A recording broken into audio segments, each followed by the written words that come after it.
Creator Clash. Now this was a boxing event started by iDubbbz, who is one of the least likely people you would expect to host such an event. But, hey, looks like it turned out pretty well for him. So, let's jump in and talk about some of the highlights, lowlights and all that sort of stuff of such an event.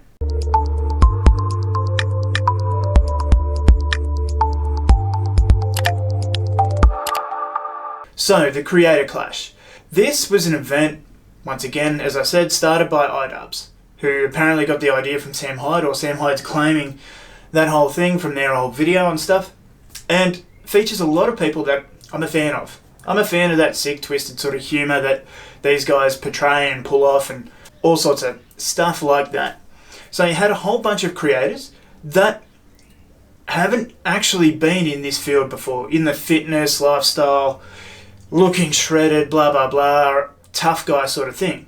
A lot of them can be keyboard warriors and whatever, but they're more the intellect style of fighting and all that sort of stuff. So it was very interesting to see these guys put the gloves on and step in the ring.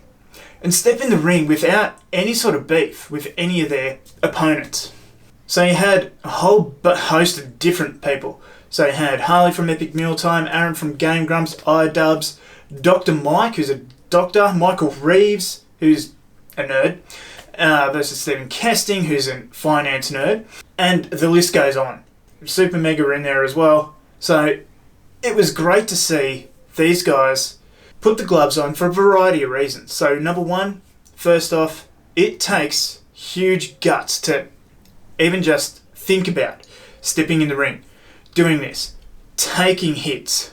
And for a lot of people, they never even get there. I mean, myself included, I've never really had a competitive fight. I love sparring, love all that sort of stuff, and I love like combat sports. But yeah, it's something that the armchair community don't really realise how much dedication it takes to step in there. So in that fact too, these guys weren't afraid to actually look a little bit embarrassed by what may happen. But that leads into the point as well that it takes that dedication to make sure that you're actually ready to even step foot in there, so you don't just go out and absolutely embarrass yourself. Now too, I have been around fighters and trained with fighters and even done a bit of ringside massage and whatever else with them, so I've been there helping in that sense, wrapping hands before a fight, all that sort of stuff. So I know what goes on and the nerves and everything else, even just before stepping in the ring. So I've seen that stuff firsthand, and it's very interesting to see, like, the technique inside the ring wasn't at maybe even like an amateur sort of level. But these guys have been training for some, not even 6 months in the lead up to this thing. They're committed to it and they've been training their asses off, but there's only so much. People don't realise how much skill actually goes into throwing hands. Predominantly do a bit of Muay Thai and karate myself, so there's legs and stuff involved as well. But yeah, you don't realise how much actually goes into the technique and using your body, maximising that power. I've seen in instances before when people are newcomers to this sort of stuff, just how much they can't actually even throw a punch. So for these guys to get out there, get out of their comfort zone, get to training, some who have probably never really done intense physical exercise like this before, it's great to see, and I hope that inspires some of their audience too to get out there, get running, even just go to a gym, start boxing.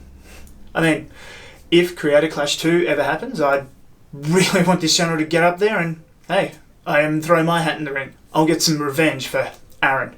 But in that too, the incredible amount of heart these guys showed. A lot of them, there was no give up, even if they were getting decimated. Some, there were ref stoppages. There's only one, I think, that actually, you can see him just calling, I'm out, I'm done. Which is, yeah, smart in one way, but yeah, shows less heart, I guess, or courage, or whatever you want to call that as well. One thing too, you got to know when your time is up in the ring there. But, so Ryan McGee, he was a classic example. Gassed, out, but just that heart, that commitment, wanted to finish his opponent, or at least finish the fight, which they did. But that fight was good. Technique-wise, no, but good in the determination, the heart and courage that they showed. And a lot of the guys can be said for that. Like, I mean, Aaron was a TKO in the second round, but he was severely outclassed by a much larger, much heavier opponent. You could see Harley throwing gassed out haymakers and just the sheer weight hitting Aaron's guard, even just knocking him around like that, like he was nothing. And I mean, these were heavyweights, so he was severely outclassed there, but didn't give up. Had to get a stoppage. And I saw in an interview afterwards with Harley that he said he wanted to end it, didn't want to hurt him, but he knew he had to end it because Aaron hit him with a hook that hurt him. So he said that hurt, so I needed to finish it. I didn't want to get hurt. I didn't really want to hurt him, but I knew I had to end it. It's about fighting smart as well, and I think this is going to go a long way into everybody's success. Like, you don't realise how much, once you step in the ring, the adrenaline's going, everything, then after like 30 seconds, a minute in the ring, the adrenaline dumps, the legs get heavy, everything happens, you're breathing, you have to really suck in those deep breaths, but you've still got this person coming at you. And everybody's a tough guy until they take a really good punch to the face.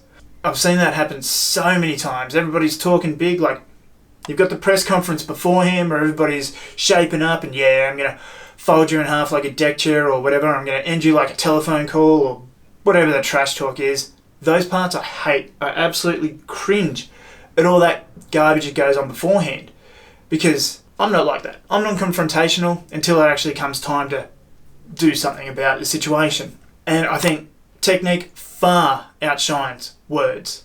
That person can get in your head, but if they're trash at fighting, then easy money. So it was really interesting to see all that sort of stuff happen as well.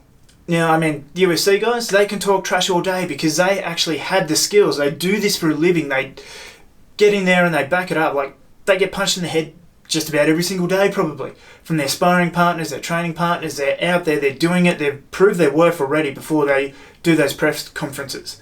So it's not like your typical other YouTube boxing thing where they're just trash talk and then they get in there and they're actually just trash fighters as well. This one was much more reserved. These guys aren't taking themselves too seriously until they actually got in there. And in that as well, with the other YouTube boxing events, this one was all for charity, which makes it even better that these guys aren't, taking home a massive payday sort of thing to get out there and do it. It was all for a good cause.